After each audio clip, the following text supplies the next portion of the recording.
the sound didn't belong. My world at the timberline is defined by a curated silence.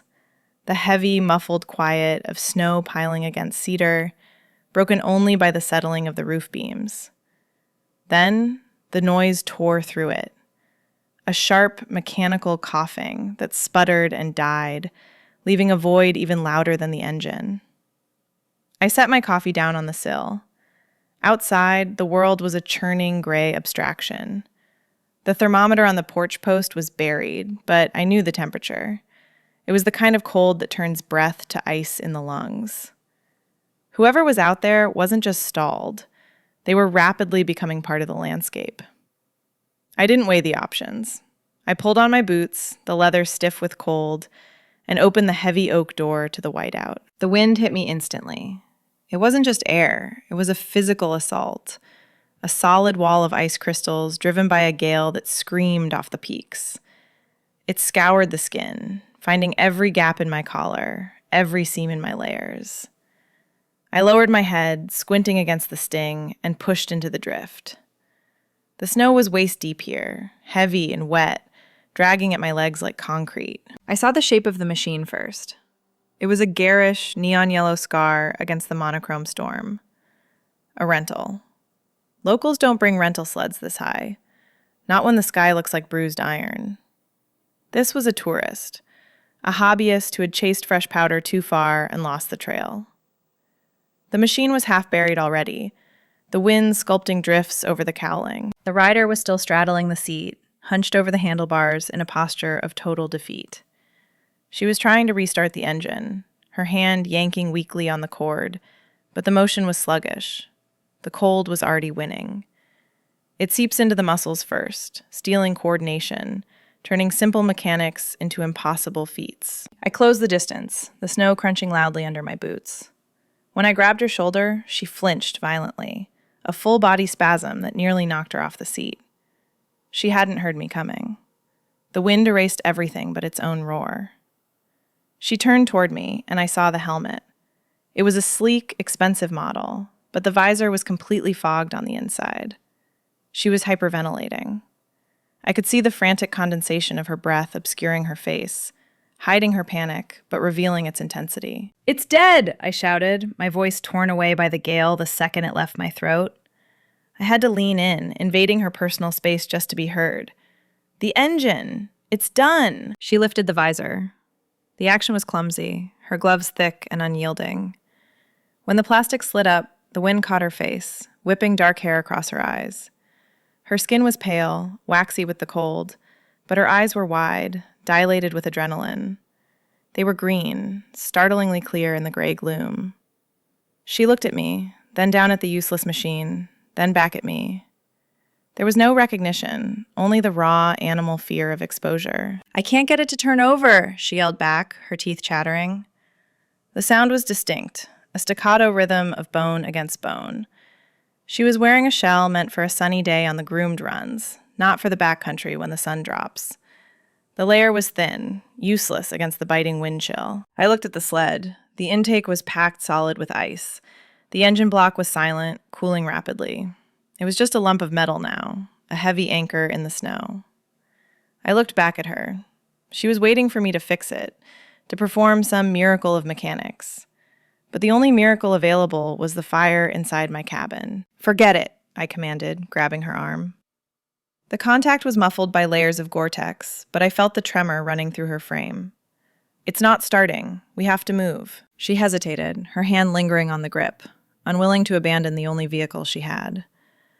It's a desperate instinct, clinging to the thing that failed you because it feels safer than the unknown. "My gear," she stammered, looking at the panniers. "Leave it," I said, my tone leaving no room for negotiation. The machine was dead, a useless lump of metal, leaving only the biting cold and the path back to my door. The return trip was less of a walk and more of a brutal negotiation with gravity. The drifts had shifted in the 10 minutes I'd been out, erasing my tracks completely. We were breaking trail all over again. She fell twice. The first time she sank to her knees, the snow swallowing her legs, and stayed there, head bowed against the gale. I didn't ask if she could get up. I just reached down, grabbed the back of her harness, and hauled her upright. The second time, she slipped on a patch of ice hidden beneath the powder. I caught her before she went down, my arm hooking around her waist, clamping her side to mine. Even through the layers of Gore-Tex and down, I could feel the rigidity of her frame. We moved as a single, clumsy entity, fighting for every inch against a wind that seemed personal in its intent to push us off the mountain. Reaching the porch felt like a tactical victory. The deep overhang provided a sudden, startling break from the vertical assault of the snow, though the wind still swirled in eddies around the rough-hewn posts. I stopped my boots, the sound heavy and dull on the wood, and she mimicked the motion, though her movements were jerky, lacking rhythm. I got the heavy oak door open, the iron hinges protesting against the cold, and ushered her through. I followed, leaning my shoulder into the wood to force it shut against the pressure outside, sealing us in. The latch clicked. That sound, metal on metal, severed the connection to the storm instantly.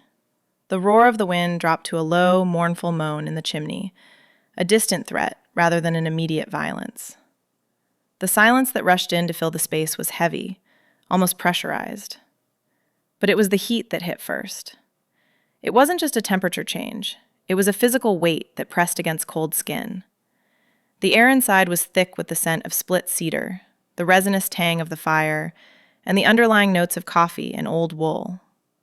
It was an olfactory assault that made my lungs ache with the sudden expansion. She stood on the slate entryway, blinking rapidly, her eyes adjusting from the flat, blinding white of the storm to the amber gloom of the cabin. She hadn't moved past the mat. She looked like a neon intrusion in a sepia photograph. Her bright yellow jacket was dark with melting snow, water already beginning to drip from the hem, creating a dark, spreading map on the gray stone. She was breathing hard, ragged gasps that tore at the quiet, her chest heaving under the synthetic shell. I watched her, taking the measure of the disruption I'd invited in. She looked wrecked. The expensive gear was sodden, heavy now, dragging at her shoulders. Her helmet was still on, the visor up, framing a face that was flushed with windburn, but pale underneath. She wasn't looking at me. She was looking at the fire, tracking the flames with a desperate, singular focus. But the adrenaline hadn't left her yet. It was vibrating off her, a frenetic energy that charged the still air of the room. She was safe, enclosed in walls of timber and stone, but her body hadn't received the memo. She stood there, a statue of ice and synthetic fabric, shivering so violently it shook the water from her gear. The puddle on the slate was growing, fed by the rivulets running off her neon shell. She stood there, encased in the technology of winter sports, the high-impact plastic, the waterproof membranes, the thermal linings. But in this cabin, by this fire, that protection had become a trap. It was keeping the cold in now, holding the freezing moisture against her skin. "You need to get that off," I said. My voice sounded too loud in the sudden quiet, a command that bounced off the exposed beams. "The gear, it's just holding the ice against you." She nodded, a jerky, mechanical motion, and reached for the strap of her helmet. Her fingers were thick in the heavy gloves, fumbling at the clip. I watched her struggle for a second, her hands slipping uselessly over the smooth plastic. The cold does that. It strips away dexterity first, turning hands into clumsy, unfeeling tools. She was clawing at her own throat, panic making her movements frantic and futile. "Stop," I said, stepping into her space. I didn't ask for permission. The situation didn't allow for the polite dance of consent. I reached up and batted her hands away. "Let me." I pulled the gloves off her hands first. They came away with a wet suction sound, revealing fingers that were stark white, the nails blue-tinged. She dropped her hands to her sides, surrendering to the process. I found the release on the helmet strap. It was frozen, the plastic mechanism stiff with ice, but my hands were warm. I worked the clip, feeling the precise moment it gave way. I pulled the helmet up and off. The release of pressure was visible. She gasped, a ragged intake of air, as the weight lifted. Her hair, dark and matted with sweat and melted snow, fell around her face. It wasn't the styled commercial look of a ski resort brochure. It was messy, damp, and overwhelmingly human. Steam actually rose from her head, a ghostly vapor curling into the cooler air of the entryway. "The jacket," I ordered. She tried to find the zipper tab, but her fingers were useless claws. She couldn't even feel the metal, let alone grip it. She looked at me, frustration warring with the shivering, her eyes wide and wet. There is a specific intimacy to undressing a stranger. It's an act usually reserved for lovers or medical emergencies. This was somewhere in between, a pragmatic necessity that required a lover's proximity. I stepped closer, invading her radius completely. I could smell the storm on her, the metallic scent of ozone and the wet, chemical smell of treated nylon. I found the zipper pull. It was encased in a rime of ice, the teeth of the track frozen together. I held the metal between my thumb and forefinger, warming it, melting the bond. When I pulled, the sound was a harsh rasp, a tearing noise that seemed aggressive in the stillness. The stiff Gore-Tex resisted, the fabric having turned rigid in the freeze, crinkling like heavy paper as I peeled the shell apart. I pushed the jacket off her shoulders. It was heavy, sodden with the weight of the water it had absorbed. It hit the floor with a wet slap. "Sit," I said, pointing to the wooden bench by the door. "Boots." She sat, her movement stiff, her joints locked by the cold. I knelt at her feet. The laces of her boots were solid bars of ice, frozen into a complex knot. I had to work my fingernails into the weave, breaking the ice crystals, loosening the tension, one loop at a time. It was slow work. I could feel her watching me, her gaze heavy on the back of my neck. There was a vulnerability to the position, me on my knees, her exposed and waiting, that charged the air. I grasped the heel of the left boot and pulled. It fought me, suction tight, but then gave way. I did the same with the right. She pulled her feet back, curling her toes in the thick, damp socks. "Stand up," I said, rising. "The pants." She stood, unsteady. I unzipped the side vents of the heavy bibs, the Velcro tearing with a loud rip. She stepped out of them, balancing a hand on my shoulder for support. The contact was brief, but I felt the weight of her trust. She wasn't fighting me anymore.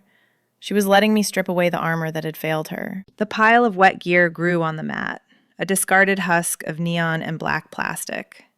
It left her standing there in just the damp, clinging layers beneath. The base layers were charcoal gray, technical fabric meant to wick moisture, but they were overwhelmed. They clung to her like a second skin, outlining the curve of muscle, the sharp line of her hip, and the violent tremor that was still shaking her frame. She wrapped her arms around herself, suddenly small without the bulk of the gear, exposed to the air and to me. The pile of wet gear grew on the mat, leaving her standing in just the damp, clinging layers beneath. I turned my back on her to gather supplies. It was a necessary retreat. The entryway felt too small suddenly, the air charged with the frantic heat of her survival and the cold drafting off her wet skin. I walked into the main living space, my socks silent on the wide plank floors. This cabin was a fortress of order. The single leather armchair positioned to face the peak, the stack of books on the side table aligned with the edge, the absence of a clock. Now, the atmosphere was turbulent, the air pressurized like the moments before a barometer drops. I went to the large cedar chest at the foot of my bed.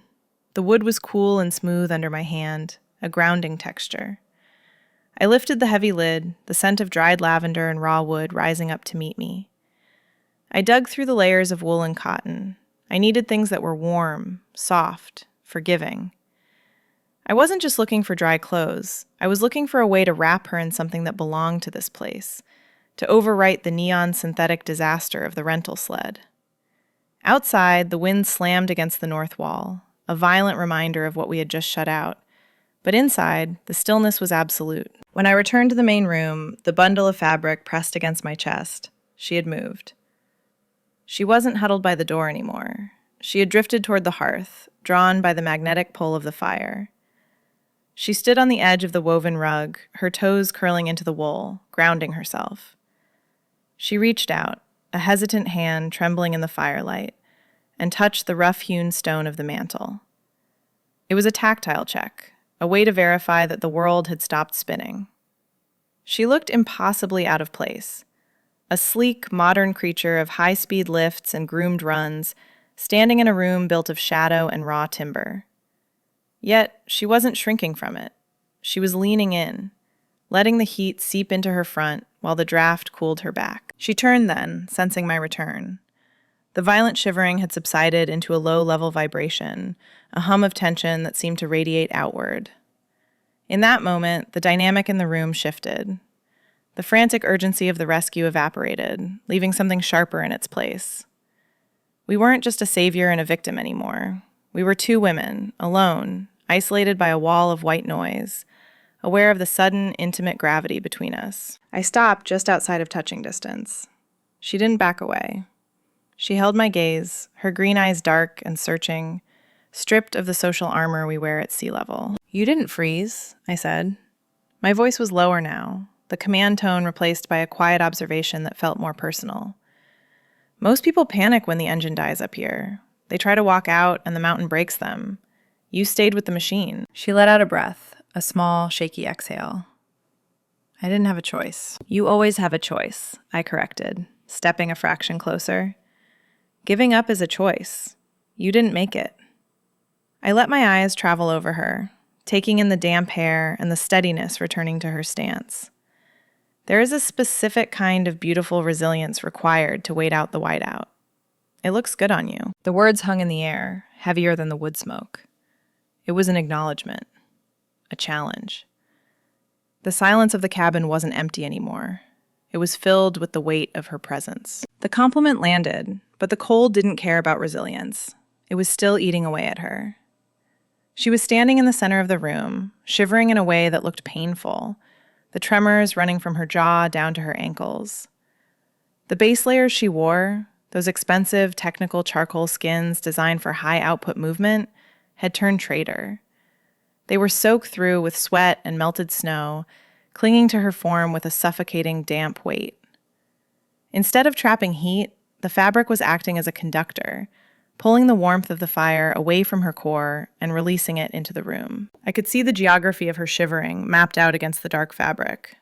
The sharp ridge of her collarbone, the tension held tight in her trapezius muscles, the way her ribs expanded and contracted with shallow, rapid breaths. It was a raw, biological display of vulnerability. She was stripped of the neon armor, left in this thin, treacherous second skin that outlined every curve and every tremor. It felt intrusive to look, like reading a diary she hadn't meant to leave open, yet I couldn't look away. The firelight played across the damp sheen of the synthetic material, highlighting the desperate physical reality of her situation. She wasn't a guest, she was a survivor, and she was freezing in my living room. "You can't stay in those," I said, breaking the silence that had stretched too thin. I held out the bundle I'd retrieved from the cedar chest. It was a heavy, chaotic pile of texture compared to the sleek, engineered surfaces she was wearing. "The dampness will settle in your bones. You need dry layers, cotton, wool, things that breathe." She looked at the bundle in my hands, then down at her own chest, as if realizing for the first time how wet she actually was. She nodded, her teeth clicking together once, a sharp sound of cold. I stepped forward and handed her the clothes. The exchange was heavy. As she took the pile, her fingers brushed mine, ice against blood warmth. The shock of her cold skin was a physical jolt, a reminder of how close the storm still was. "There's a folding screen in the corner," I said, gesturing to the Japanese paper divider that hid the wash basin. "It's private. I'll turn the kettle on." I didn't wait for her to move. I turned my back, walking toward the small kitchenette that occupied the far wall. I needed to give her the illusion of solitude, even if the cabin was too small for true privacy. I busied myself with the iron kettle, filling it from the tap, the sound of the water rushing into the metal vessel filling the space. But beneath the noise of the plumbing and the crackle of the fire, I was hyper-aware of the sounds behind me. The wet suction of the technical fabric peeling away from damp skin. The heavy, wet thud of the clothes hitting the floorboards. The silence of the moment in between, where she stood naked in the center of my home, shielded only by a thin screen of rice paper and bamboo. Then, the soft, dry rustle of flannel being shook out. The sound was distinct, softer, warmer than the rasp of the Gore-Tex. It was the sound of comfort settling in. I stared out the window above the sink. The storm had buried the glass in a thick, white impasto, turning the world outside into a featureless void. Inside, the air felt charged, heavy with the intimacy of the transition happening 10 feet away. She was shedding the identity of the stranded motorist and stepping into something else. "Okay," she said, Her voice was muffled, softer. I turned around. The visual impact hit me with the force of a physical blow. She had emerged from behind the screen, leaving the wet pile of synthetics in the shadows. She was wearing my shirt. It was a heavy vintage flannel, a buffalo plaid in faded red and black that I had owned for a decade. It was soft from 100 washes, the cotton fibers broken down until the fabric had lost all structural integrity and become something fluid. On me, it was a work shirt. On her, it was a blanket. The shoulder seams hung halfway down her upper arms. The sleeves were rolled up thick and clumsy at her wrists, exposing her pale hands. The hem hit her mid-thigh, turning the shirt into a makeshift dress.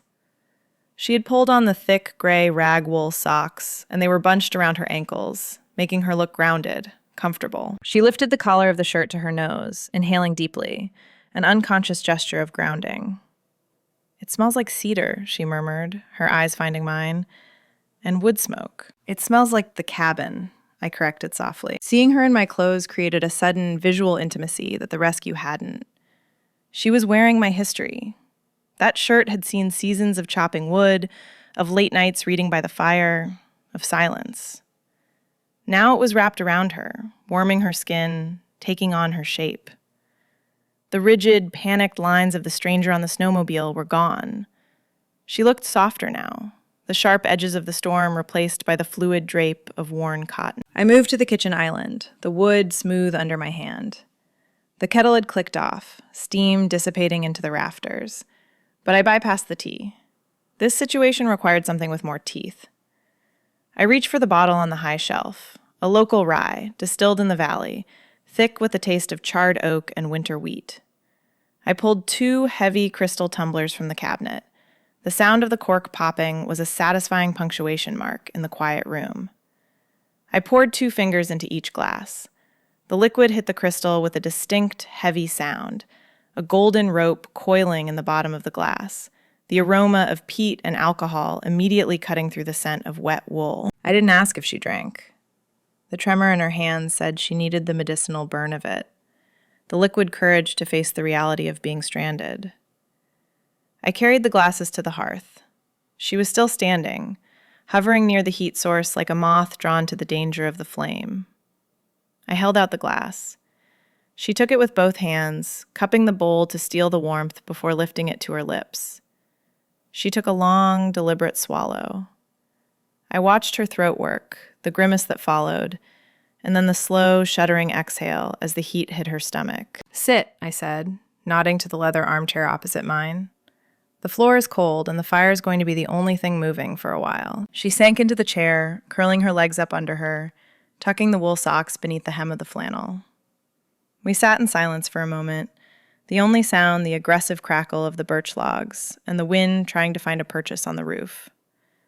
It wasn't an awkward silence anymore.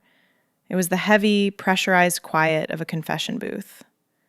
The whiskey sat on the small table between us, catching the firelight, glowing like liquid amber. "I wasn't just lost," she said suddenly. Her voice was low, competing with the fire. She was staring into the flames, watching the wood turn to ash. I knew the storm was coming. I saw the flags on the lift tower whipping straight out. I swirled the rye in my glass, watching the legs run down the side. "Reckless, desperate," she corrected. She turned to look at me, her eyes reflecting the orange dance of the fire. "My family, they have a blueprint, a timeline. The engagement, the merger, the house in the suburbs with the right zip code. I woke up this morning and the noise of their expectations was so loud I couldn't think. I felt like I was being erased. I just needed to be somewhere where the only thing that mattered was gravity." I took a sip of my drink. The rye was sharp, grounding. I knew that specific frequency of desperation, the need to outrun a life that looks perfect on paper, but feels like a cage of gold wire. "Gravity is honest," I agreed. "The mountain doesn't care about your zip code. It doesn't care about your family name. It just asks if you can stand up." She laughed, a short, dry sound that lacked humor. "I failed that test today." "You're sitting here, aren't you?" I countered. "You survived the failure. That's the part that counts." I leaned forward, resting my elbows on my knees, closing the physical distance between us just slightly. The air between the chairs felt thick, textured with the shared understanding of what it means to be an outlier. I didn't come up here for the skiing, I admitted, offering a piece of my own map. I came here because down there, I was drowning in the polite fiction of who I was supposed to be. I learned quickly that blood makes you related, but it doesn't make you family. Sometimes you have to go to the edge of the map to find the people who actually speak your language. She looked at me, really looked at me, searching my face for the truth of it. The vulnerability in her expression was raw, unmasked. She wasn't the polished daughter of expectations anymore. She was a woman who had driven a snowmobile into a blizzard just to feel something real. Chosen family, she whispered, testing the weight of the phrase, tasting it like the whiskey. Something like that, I said. Or just fellow travelers who know when to open the door. The connection snapped into place then. It was audible, almost. A shift in the room's gravity. We weren't strangers waiting out a weather event. We were two refugees from the same war, meeting in the demilitarized zone of my living room. The wind battered the walls, a reminder that the world was trying to get in. But the connection between us held it at bay. The storm didn't just escalate. It changed its entire nature. For the first hour, it had been a weather event, a violent but temporary disruption that we could measure against the clock. But as the whiskey settled in our blood, the wind shifted pitch. It stopped being a howl and became a scream, a high, thin vibration that resonated in the heavy timber beams of the roof. The cabin, usually so solid, felt like it was shuddering under the assault, bracing itself against a pressure that was trying to fold the walls in. I stood up and walked to the north-facing window. It was an exercise in futility, but instinct demanded I check the perimeter. The glass was cold, radiating a chill that you could feel from a foot away. I pressed my palm against the pane. There was nothing to see. The world outside had been erased. The snow wasn't falling down anymore. It was driving horizontally, a solid white curtain of ice crystals moving at 60 miles an hour. The drift against the glass had already swallowed the bottom sash, a rising tide of white that was sealing us in, inch by inch. "The road?" she asked. She hadn't moved from the chair, but her head was turned, watching me watch the storm. Her voice was quiet, stripped of the earlier anxiety. It was just a question of logistics now. "Gone," I said, not turning around. "The plow won't even attempt the pass until this breaks, and even then, we're miles past the turnaround. We're an island now." I turned back to the room. The reality of it settled over us, heavy and undeniable. The timeline of the evening had been binary, before the rescue and after the rescue. Now, it was infinite. The urgency to be polite, to make small talk, to navigate the awkward social contract of host and unexpected guest evaporated. The storm had removed the exit strategy. There was no leaving. There was no later. There was only the fire, the bottle of rye, and the woman wearing my shirt. The atmosphere in the cabin shifted to match the realization. The room felt smaller, the corners retreating into deep shadow as the storm lowered the ambient light to zero. We were in a capsule, suspended in a void of white noise and wind. The isolation was absolute. It should have been claustrophobic, the knowledge that we were trapped under tons of snow. But instead, it felt clarifying. The noise of the world, the expectations, the family pressure she ran from, the solitude I guarded, was buried under the drifts. "I suppose I should be worried," she murmured, pulling her legs tighter against her chest. "But I just feel stopped." "That's the point of the timberline," I replied. "It forces you to stop." The temperature in the room began to drop. The wind was stripping the heat from the walls faster than the furnace could replace it. The drafts were finding the floorboards, curling around our ankles like cold water. The chairs, comfortable as they were too far from the source. "We're losing heat," I observed, moving toward the hearth. "The draft is killing the ambient temperature. We need to be closer to the stone." I grabbed the cushions from the chairs and tossed them onto the thick, woven rug directly in front of the fire. It wasn't a suggestion. It was a tactical necessity. She didn't hesitate. She slid from the chair, moving with a fluid grace despite the oversized socks, and settled onto the rug. I joined her. The shift in elevation changed everything.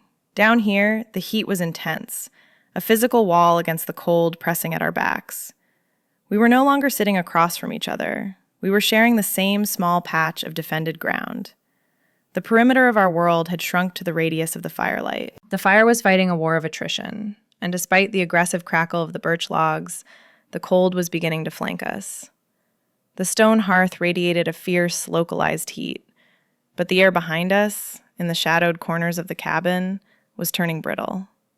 I could feel the temperature dropping by degrees, a physical pressure that seemed to squeeze the warmth out of the room. The draft curled around our kidneys, a phantom touch of the storm we had locked outside. It was a reminder that our safety was provisional, maintained only by the constant feeding of the fire and the integrity of the chinking between the logs. I stood up, the movement reluctant. The cold air immediately reclaimed the space where my body had been, rushing in to cool the rug. "It's not enough," I said, my voice low.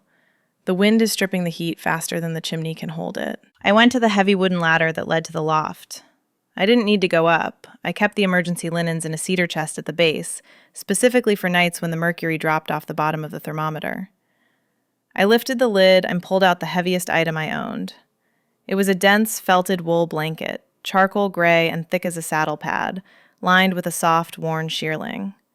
It weighed 10 pounds on its own, a crushing, suffocating kind of warmth that felt like a shield. I returned to the rug.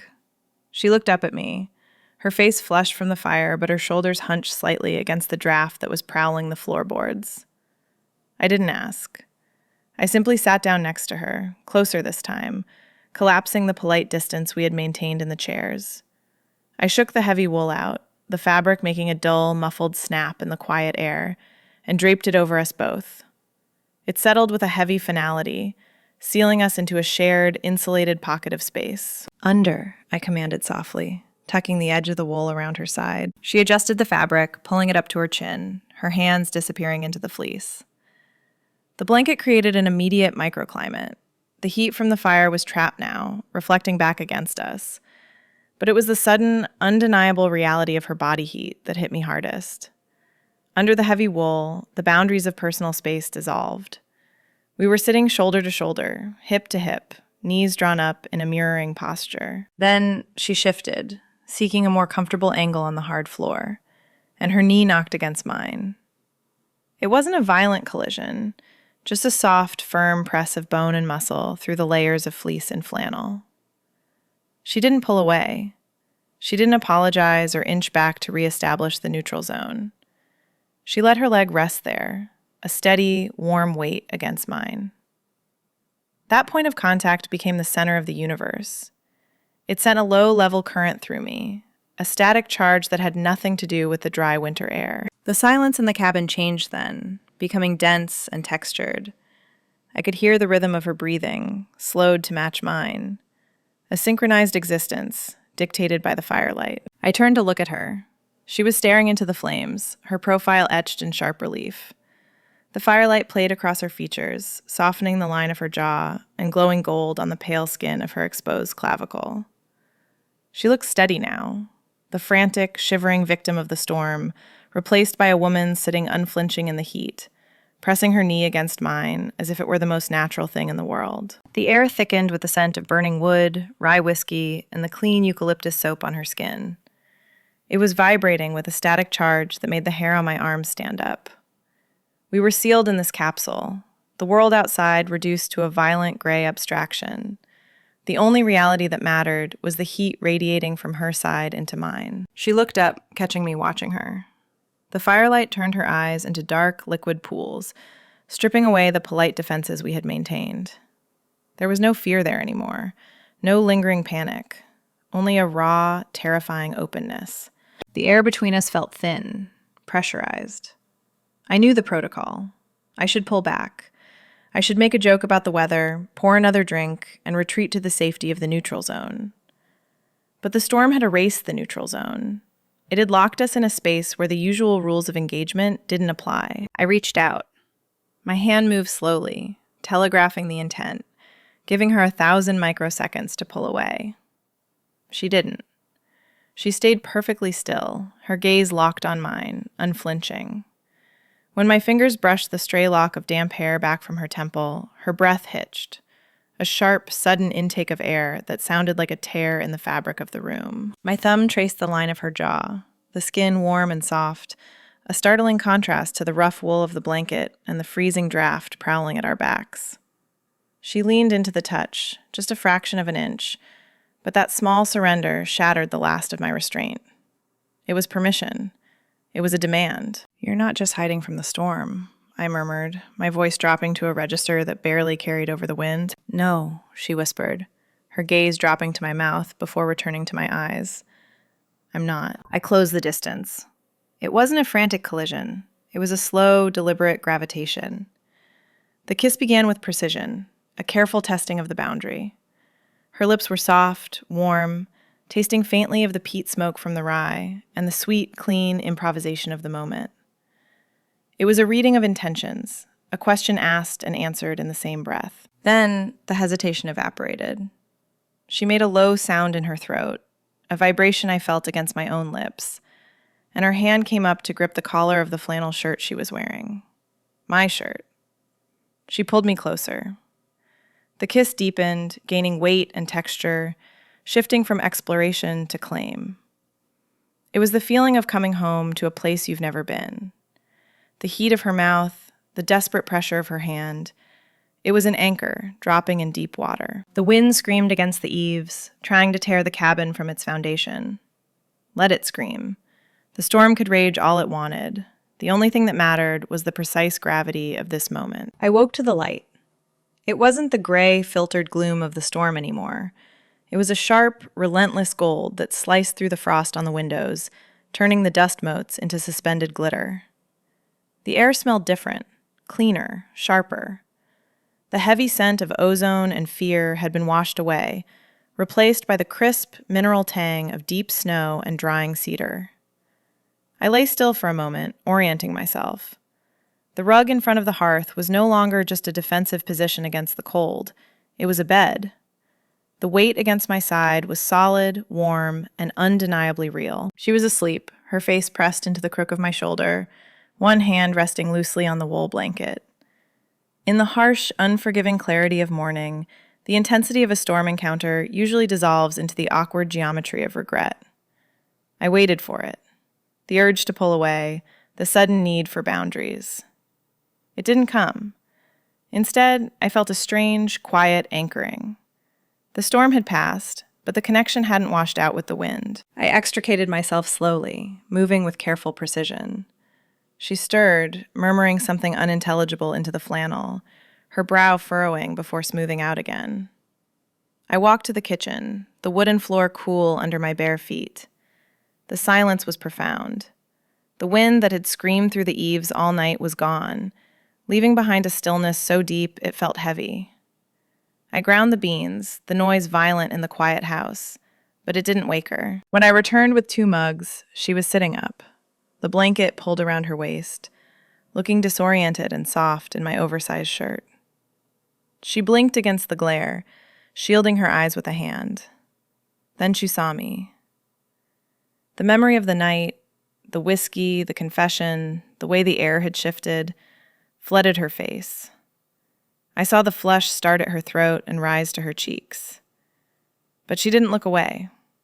She didn't pull the blanket up to cover herself. She just held my gaze, her eyes clear in the morning light. "Coffee," I said, extending the mug. "Peace offering." She took a sip, closing her eyes as the steam hit her face. "The sled?" she asked, her voice husky with sleep, a sound that did things to my chest. "Buried," I told her, sitting down on the edge of the rug. "The plow won't run for hours. You're stranded." She looked at me over the rim of the mug. The panic was gone. Here in the quiet, with the smell of coffee and the sun warming the floorboards, the mechanical failure didn't feel like a disaster. It felt like a decision the universe had made for us. "I don't think I mind," she admitted softly. "Good," I said, leaning in, not touching her yet, but close enough to feel the heat radiating from her skin. Because I wasn't planning on digging you out anytime soon. The path down the mountain was clear, technically, but the urgency to leave had completely evaporated. The snowmobile was just a lump of white in the yard, and neither of us was in a rush to find the shovel. We watched the snow sparkle outside, the cabin no longer a fortress of solitude, but a shared sanctuary. Sometimes you have to let the engine die to find where you're actually going. If you've ever found clarity when the world forced you to stop, tell me in the comments. Subscribe for more stories from the Timberline.